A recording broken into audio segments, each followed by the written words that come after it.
Di tengah teriknya matahari, ketika angin sawah bergoyang pelan, tampak benda-benda aneh menggantung di ranting pohon akasia. Dari kejauhan bentuknya seperti buah kelapa kecil yang tergantung terbalik. Tapi jika kamu mendekat, kamu akan menyadari sesuatu yang luar biasa. Itu bukan buah, bukan sarang lebah, dan bukan pula hasil tangan manusia. Itu rumah.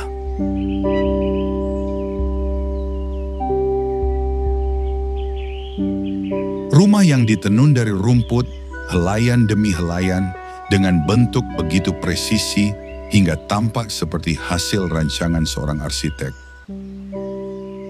Tidak ada alat, tidak ada peta, tidak ada rencana di atas kertas. Namun setiap simpul terikat dengan sempurna. Setiap lekukan terbentuk dengan tujuan yang jelas. Dan di dalamnya tersembunyi kehidupan baru, aman dari badai, hujan, dan mata pemangsa. Disinilah seni dan sains alam berpadu dalam harmoni.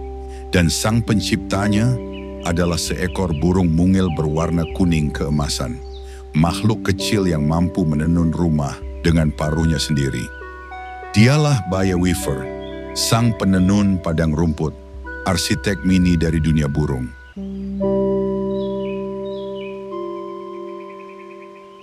Di dunia burung, keindahan seringkali tampak pada bulu yang mencolok atau nyanyian yang merdu. Tapi bagi Baya Weaver, Plotius Philippinus, keindahan sejati terletak pada karya yang mereka ciptakan. Burung mungil ini tersebar luas di Asia Selatan dan Tenggara, dari India, Myanmar, hingga ke dataran rendah Indonesia. Mereka hidup di wilayah terbuka, padang rumput, sawah, dan tepian sungai. Tempat di mana rumput liar tumbuh melimpah, bahan utama dari setiap sarang yang mereka tenun.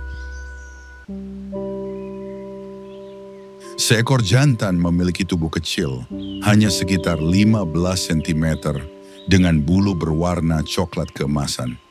Namun di musim kawin, mahkotanya berubah menjadi kuning terang yang berkilau di bawah sinar matahari.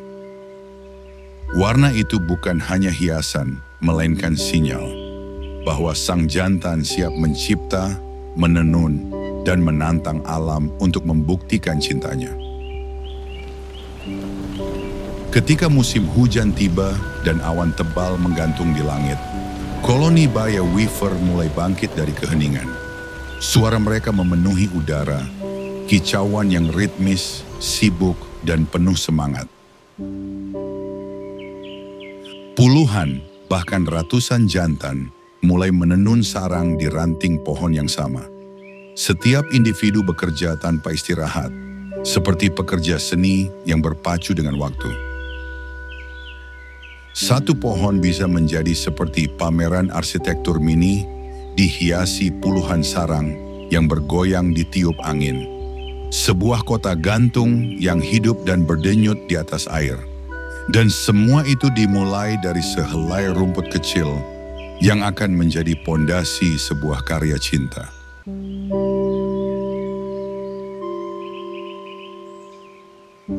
Seekor jantan Baya Weaver memulai karyanya dari sesuatu yang sederhana, sebatang rumput panjang yang lentur. Dengan paruh kecilnya, ia merajut helai pertama di ujung ranting, membentuk simpul awal yang kuat. Itulah pondasi hidup dari rumah gantung yang akan menentang angin, hujan, bahkan waktu. Proses ini tak pernah terburu-buru. Setiap helai rumput disusun dengan pola silang, ditarik, lalu dikencangkan. Gerakannya cepat dan presisi, seolah ia tahu persis letak simpul yang harus kuat dan bagian mana yang harus lentur. Dalam beberapa jam pertama, bentuk sarang mulai tampak seperti tempat tidur gantung kecil. Namun karya itu baru dianggap setengah jadi.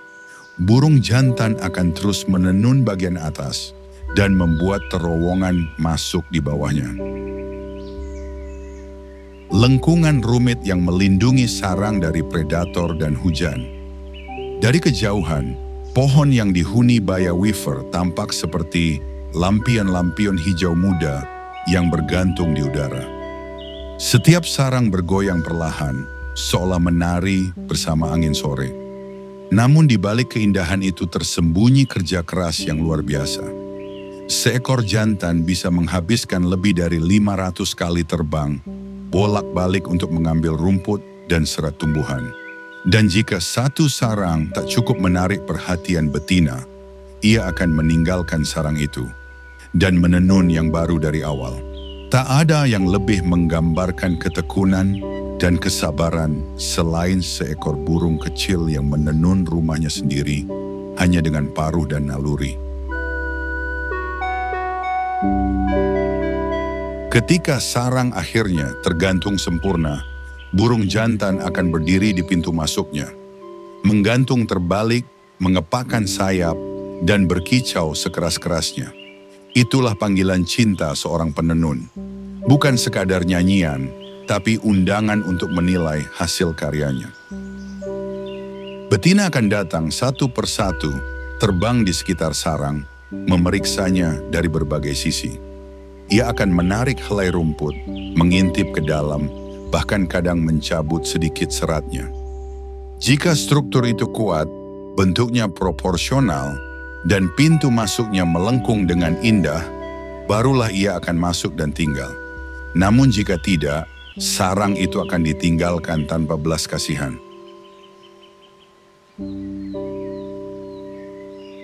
Burung jantan tak punya pilihan selain menenun lagi. Kali ini dengan lebih hati-hati, lebih rapi, lebih indah. Dalam dunia Baya Weaver, arsitektur adalah bahasa cinta. Sarang bukan sekadar tempat tinggal, ia adalah bukti kecerdikan, ketekunan, dan daya tarik seekor jantan. Semakin rumit simpulnya, semakin tinggi peluangnya untuk menemukan pasangan. Ilmuwan menyebut proses ini sebagai seleksi alam melalui keterampilan. Bukan kekuatan fisik yang menentukan siapa yang menang, melainkan kemampuan mencipta. Dan disitulah keindahan tersembunyi dari Baya Weaver. Ia mengajarkan bahwa kadang cinta tak dimenangkan dengan suara, tapi dengan karya. Namun di balik keindahan koloni itu, Baya Weaver hidup dalam dunia yang tak selalu ramah. Ketika sawah-sawah berubah menjadi pemukiman dan pohon-pohon akasia ditebang untuk jalan baru, mereka kehilangan tempat menenun dan berlindung. Sarang-sarang yang dulu bergelantungan di tepi air kini hanya tinggal kenangan di foto-foto peneliti lapangan. Selain kehilangan habitat, mereka juga menghadapi cuaca ekstrem. Angin kencang dan hujan lebat bisa merobohkan puluhan sarang sekaligus. Namun disinilah keajaiban itu kembali terlihat. Baya Weaver tak menyerah. Begitu badai reda, jantan akan segera kembali ke tempat yang sama, memungut serat baru, dan mulai menenun dari awal. Mereka tak menunggu keadaan ideal, mereka beradaptasi. Beberapa koloni kini mulai bersarang di pepohonan taman kota, tiang listrik, bahkan di dekat permukiman manusia. Selama ada bahan rumput dan sedikit ruang aman, mereka akan terus membangun. Burung ini membuktikan bahwa ketahanan bukan tentang melawan perubahan, melainkan menyesuaikan diri dengan ritme baru dunia. Dalam setiap simpul yang mereka rajut, tersimpan pesan kecil dari alam, bahwa kehidupan akan selalu mencari cara untuk bertahan, asal kita cukup sabar untuk menenunnya kembali.